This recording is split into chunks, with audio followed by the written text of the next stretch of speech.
the latest updates, please subscribe.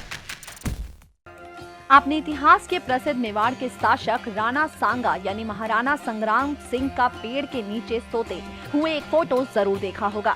इस photo में अपना फन उठाए एक सांप भी नजर आता है। इस फोटो को देखकर हर व्यक्ति के मन में यही सवाल आता होगा कि सांगा के जंगल में पेड़ के नीचे सोते हुए फोटो में सांप का क्या रहस्य है। क्या सांप उस समय सोते हुए राणा को काटने के इरादे से आया था या किसी और मकसद से? तो आइए आज हम आपको बताते हैं राणा सांगा से जुड़ी एक ऐतिहासिक कहानी के माध्यम से फोटो में फन उठाए सांप के रहस्य के बारे में।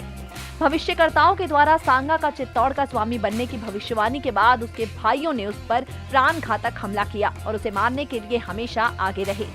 सांगा जबकि अपने भाइयों पर वार नहीं करना चाहते थे, इसलिए वो भाइयों से बचकर घायल अवस्था में भाग निकले और भाइयों से अपनी जान बचाने के लिए सांगा कई वर्षों तक वेश बदल कर रहे और इधर उधर दिन काटते रहे। इसी समय वो एक घोड़ा खरीदकर श्रीनगर के करमचंद परमार की सेवा में जाकर चाकरी करने लगे।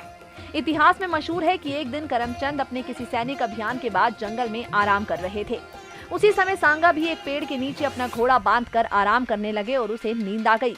सांगा को सोते हुए समय में उधर से गुजरते हुए कुछ राजपूतों ने देखा कि सांगा सो रहे हैं और एक सांप उन पर फन तान कर छाया कर रहा है। ये बात उन राजपूतों ने करमचंद को बताई तो उसे बड़ी हैरानी हुई और उसने खुद जाकर ये घटना अपनी आंखों से देखी।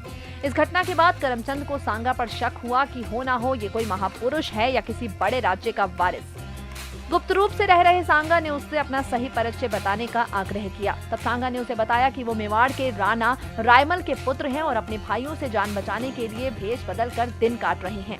इसी ऐतिहासिक घटना की कहानी के आधार पर बाद में किसी चित्रकार ने अपनी कल्पना के आधार पर राणा सांगा का पेड़ के नीचे सोते हुए चित्र बनाया, जिसमें पेड़ की छाया दूर होने के बाद धूप से सांगा को बचाने के लिए फन उठाया हुआ एक सांप उन पर छाया कर रहा था। नेक्स्ट 9 न्यूज रूम से विनीत राय की रिपोर्ट।